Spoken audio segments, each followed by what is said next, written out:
Hey everybody, this is Strategywizard again. Today I'm going to be doing another video where I talk about and address the critics of a game that I like that are BoardGameGeek.com, all these people who don't like things that I like, saying, you know, do I agree with their criticisms? Do I think that they're unfounded?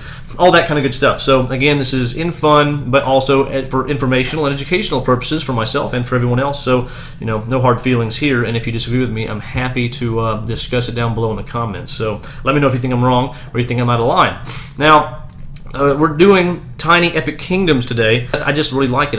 I like the mechanisms. I like the fact that, you know, whenever you take a role or an action, everyone else gets to do the same thing, or they get to get resources. But once you've done it, it blocks it so that, you know, until you've used all of the allotted action tokens, you can't redo any action, and then it all opens up again so you can start doing it again. I think that's an awesome mechanism. I like the combat where it's not luck based. You choose how much power you want to do based on what your resources are. Like all that stuff. I think it's really fun. Not absolutely amazing, and it's maybe somewhat themeless, or not as much theme as I would like, but it's still a good game. Now let's see what these people say, why they don't like it. Okay, so starting with the ones. This guy says, edit, the recent Kickstarter for Defenders really soured me on these games. They are all on the trade shelf. Edit, I just tossed them. I don't want to promote the Tiny Epic line by selling or giving them to someone. Wow, that is harsh. He doesn't say why though, so I don't know. That's just mean. That's in Spanish. Una vería prometía mucho, pero el sistema de combate es espantoso. I have no idea what he's talking about, unfortunately, because my Spanish isn't that good. And he says more than that, but I'm not going to go over it. So, this guy says, just terrible. Well, I don't know why. You're not really helping anyone by saying that. That's unfortunate. This guy says, fun for what it is. I will adjust my rating once I play with the different races, but I doubt it will change my rating much. His initial rating was 6. After receiving this and playing it quite a few times, I've decided that this game is terrible. Each time I finished a play, it just felt completely unsatisfactory. I've come to believe that there are no real choices in the game, and you just push pieces around on the board and wait for it to end. I hardly disagree. I think you make a lot of choices because a lot of the time, the action you choose, you need to pay attention to the other players because they may or may not be able to do what you're doing. For example, whenever you try to build on the tower, if you have a lot of ore, you want to do that so you can move up, but you also want to time it where your opponent does not have a lot of ore. That way, they don't get to use that action to get themselves higher on the tower. So, a lot of it's timing, doing things that at times whenever it does not benefit other players, but even if it is going to benefit them, you're still trying to find a time to do it when it's going to benefit you the most. And deciding whether or not you want to go on the research, do you want to spend your resources on that so that you can get those special abilities? Those special abilities can make a big difference on how you play. So I totally disagree with that. I think there's tons of options. So yeah, I'm not even going to give that any more time. Okay, we're going to the twos. Oh, I forgot. I guess I should say this. Right now, I gave it an 8. The average on Board Game Geek is 6.7, so a little below me. There's 75 10 stars, 184 9s. There's 1.1 thousand 8s, so I'm in good company with a lot of people. We've got 1.9 thousand 7s. That's where the majority are. There's 1.6 thousand 6s, so it's starting to drop a little bit. Then we go down to 496 5s. We've got 187 4s, 79 3s, 27 2s, and 8 1s. So not very few people really don't like it. Most people at least like it somewhat, but let's see why these people hate it. 2 out of 6. His 2/6. I'm not sure what that means. Are you saying 2 out of 6? That's unusual. This one felt one-dimensional. A pass on the art. A big pass. Yeah, the art's not great. I'll agree with you there. Tiny, non-epic, although the art is not bad. I mean, I can't draw that good, and it is neat. It's good art. It's just not superb, but he says a big pass. I disagree with that. I think it's good enough. It's good fantasy. It's just not just superbly wonderful. I wouldn't give it a bad review for that because it is still good. Tiny, non-epic boredom, whatever. I like area control, and I like role selection. The player powers add some very cool tweaks as well, plus tiny meeples. I have to assume this guy did not mean to give it a 2, because he has only good things to say. Okay, this guy says, my play group has broken this game, and we cannot figure out a way to fix it. Maybe by changing, well, I would say maybe some tape. That would be a good way to fix it. He says maybe by changing the cost and or payout of the tower. But basically as is, whoever can get the early jump on the tower and just race it will win and cannot be stopped. Now, I'll admit, I'm not 100% sure if I agree with that. I don't agree with it because I really do think there are ways you can stop someone from just winning just because they went for the tower real quick. But that being said, I'm not saying that doesn't make a difference because I do think the tower is a great way to go. It does help you. If you can get to the top, that's a big thing. But I don't think that just means you're going to win. I'm willing to try variants to fix this game because I suspect it could be a really great game. But this issue must be solved or the game should just be the first to level 6 tower wins every time. I don't think it really is that extreme. I really don't. But I will make a little comment here. The expansion, haven't played with it yet, but the expansion Heroes Call, it does add an interesting element where whenever you level up the tower, you actually put a tower up in your spot and you can go back and knock it down, which I believe, unless I'm quite mistaken, knocks down the level of the tower for the person. So they have probably, to a certain extent, what this guy's saying is right in the sense that maybe it's a very powerful strategy to go for the tower. It's not as powerful as I think he's saying it to be, but the expansion does somehow work on fixing that issue, the fact that it is so powerful of a strategy. But again, the reason why I don't think it's that powerful, if you're using your ore to build the tower, that gives other people a chance to come in there and defeat you, because ore is one of the, along with the arcana or magic, is one of the key ways to attack people. So if they're spending it all on that, you can go knock out their meeples, and that makes it where they lose a lot of ways to gain resources to continue their tower building. So that's one reason why I don't necessarily agree with that. I really don't. But we'll see. I respect what this game is trying to do. We're still in the twos. There's still a complex game genre down to its essence. What it ends up doing, however, is making a bland and generic game in a bland and generic world. The mechanics technically function, but the game is boring, and the characters are very unbalanced. Kingmaking is a problem. While we always play it out, everyone I have tried this with wants to stop halfway through. Wow. The bland and generic world, I'll agree with that to a certain extent. I mean, there's not a lot of theme here. The mechanics function, but the game is boring, and the characters are very unbalanced. The characters may be unbalanced on some level, but some are probably more powerful than others. But to the extent that that's true, because I will admit, I think it's the Hobbit or the Halflings, I think their ability kind of requires people choosing peace with you, and that's kind of weak because it's nothing that you can guarantee yourself a benefit from. But that being said, I think that kind of goes to the cosmic encounter issue where not all aliens are created equal, but that kind of generates a thing where people kind of go after and gang up on the more powerful people, which to me is not a problem. I'm sure some people do have a problem with that. Doesn't bother me. If you see someone who's powerful, what are you going to do? You're going to go kind of stifle them down, and that's a good thing. I think that's a self-balancing mechanism. So I'm okay with the powers not being totally balanced in a game where you can control who you attack or gang up on. In Cosmic Encounter, of course, you can't choose who you attack all the time, but you almost never can, depending on unless you're a special alien. But even there, who you team up with to ally against, to try to hurt, you can choose. And in here, you can choose to attack people who you think are doing well. So it's one of those self-balancing mechanisms. And again, you don't have to go for your special abilities. So if you think your race is not that powerful, first of all, let people choose, so they can choose a race if they think that they like what the ability is. But then, if they still don't want to do it, you don't have to go for research. You can just go for the tower or go for some other strategy. You don't have to do that, so it's not like it matters as much anyway, but I don't think it's a big deal. You know what I love? Games that list that they work with 2 players but really don't. I love wasting money on games that falsely advertise that they work with 2. In my opinion, the 2-player works well, so I disagree with them there. As you saw, it's a special way of dealing with 2 players where you have that extra map with those neutral NPC characters, but still, that's one of the simplest ways of adding a modification for 2 players, and it works, in my opinion, quite well. I do not enjoy this game. I don't know what it is. I've played it 3 times now and just find it frustrating. That's unfortunate. How does a game go from a 7/8 to a 2 over the course of one play? Simply down to the scoring, which turns a fun engine builder into a tedious micromanagement exercise. Huge disappointment.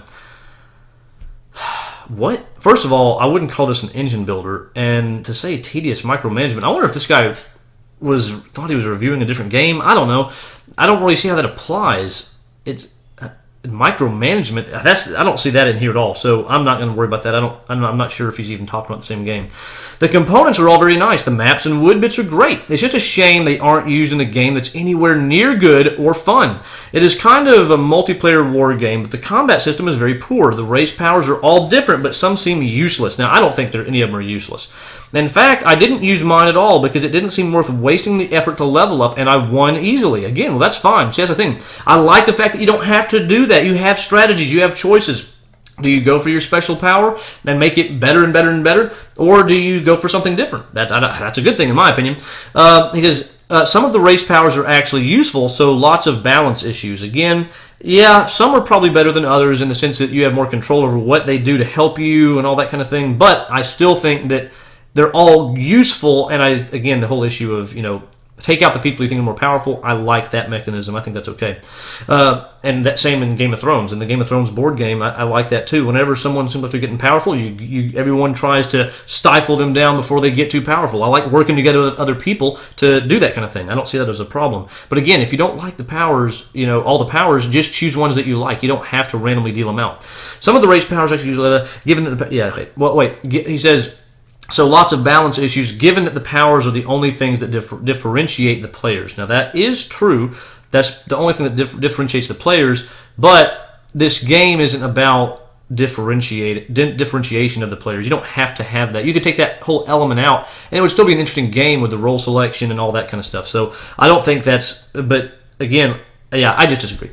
So why, again, I just want to make the point that the powers, because they are not required, you don't have to level it up at all. You could never have even one special power. So in that sense, you don't start off different. You all start off identical, other than maybe your allocation of the starting resources. You can kind of fiddle with that, but you don't have to, have any special powers ever. You could have a whole game where nobody levels up their special power.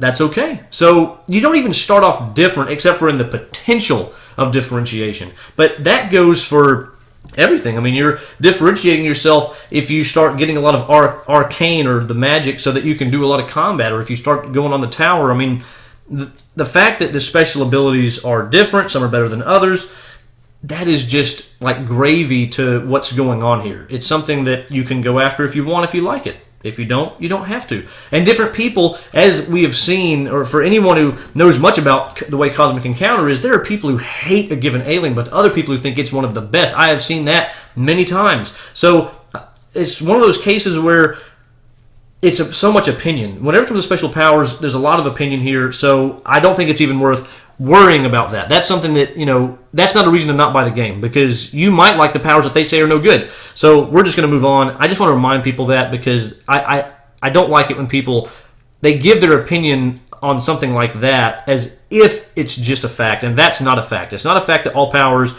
are either bad or good. Different people have different opinions, and they might know how to use them better than other people. So it's not often that I hate a game this much. In one turn, I had two people attack me for almost no reason, nearly wiping me from the map, just because I happened to spend my resources the previous turn, so they could easily defeat me. Now, to me, that's not a problem. Again, that's about paying attention and trying to either negotiate or plan ahead. If you're afraid that someone might be in the realm of being able to attack you, don't waste all your resources. That's a no-brainer, unless you think you have a good alliance with them.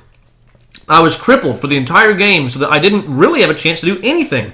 Not fun. It's easy to be killed, and then it's very slow and expensive to rebuild, spread out, and build up resources again. Besides that, if you go late in the turn order, you have to take a crappy action that doesn't help you at all, only to give everyone else a pile of resources, by which they can then pile drive you in the next turn. I wanted to like it, but it is too open to outright meanness. I have no desire to play this again. Well, that's, to me, just part of the strategy. You just have to pay attention to what people can do, and if they can destroy you because they have way more resources than you, then don't go next to them. Try to stay somewhere else, or build up your resources so you can protect yourself, or don't use your resources in combat. So if they attack you, make them think that you are, but then they use a lot of resources to make sure they win, and you spend nothing. That way, you have a lot of resources to get them next. So there's lots of ways around that, in my opinion.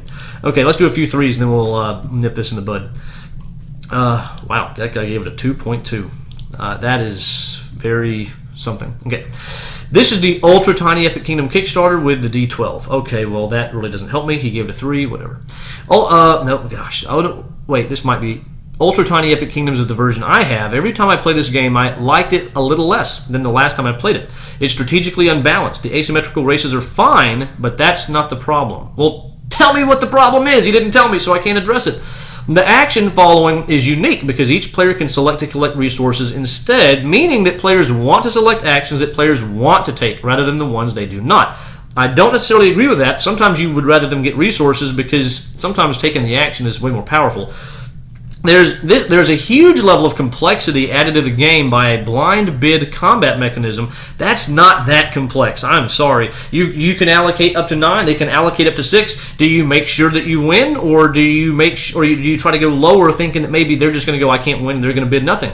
I don't see how that's that complex. But whatever. He says that it offers practically no incentive to engage in it between the plentiful resource availability and the massive drain on vital resources. The tension of combat is absolutely necessary to the game, but it acts solely as a gating mechanism to slow the game down rather than something with which players want to engage.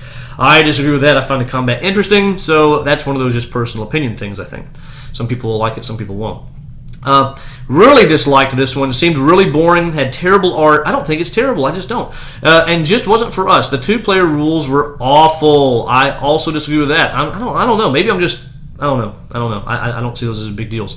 Love the wide variety of races to select from. Neat concept. Plays too slow and wasn't very exciting. Oh, well. I thought he was going to be one of those people who accidentally gave it too low of a rating. My least favorite of the Tiny Epic games. Wow, I am particular about my area control, and this felt very random. To me, there's almost no randomness. In fact, I'm trying to think, what randomness is there? I can't think of any randomness. You choose the role, and then everyone else can follow that role, or they can get resources. There's no dice rolling. There's no card flipping and wondering, oh, what am I going to get? The only randomness is the initial setup, of what location you have, and maybe if you deal out the races, but I don't necessarily think that's a good idea. So I don't think there's really hardly any randomness here. I don't know what they're talking about. Boring game. Nothing new or spectacular. I guess it's all about being in a small box, but that doesn't make it any better. Just rush one of the point tracks and end the game. There's nothing more to it. There is more to it than that, so I disagree.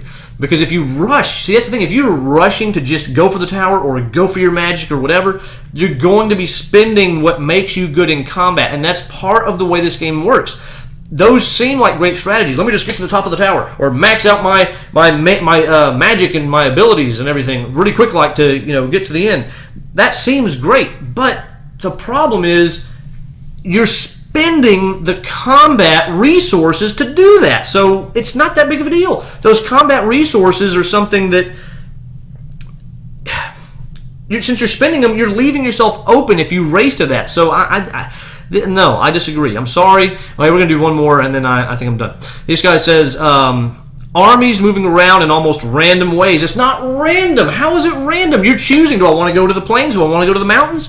I don't get it. He says, poor feel, badly balanced. No, I will not play this one very often, if ever. Okay, I disagree. But you know what I think? You see what they think? I hope you enjoyed this. And if you did, give me a thumbs up or subscribe if you want to see more, because I'm going to continue to do these kind of videos. And I hope they're helpful to you. Hopefully you see why people don't like it as opposed to why I do like it. And in the meantime, I look forward to seeing you on the next one. So take care, everybody, and I will see you then. Bye.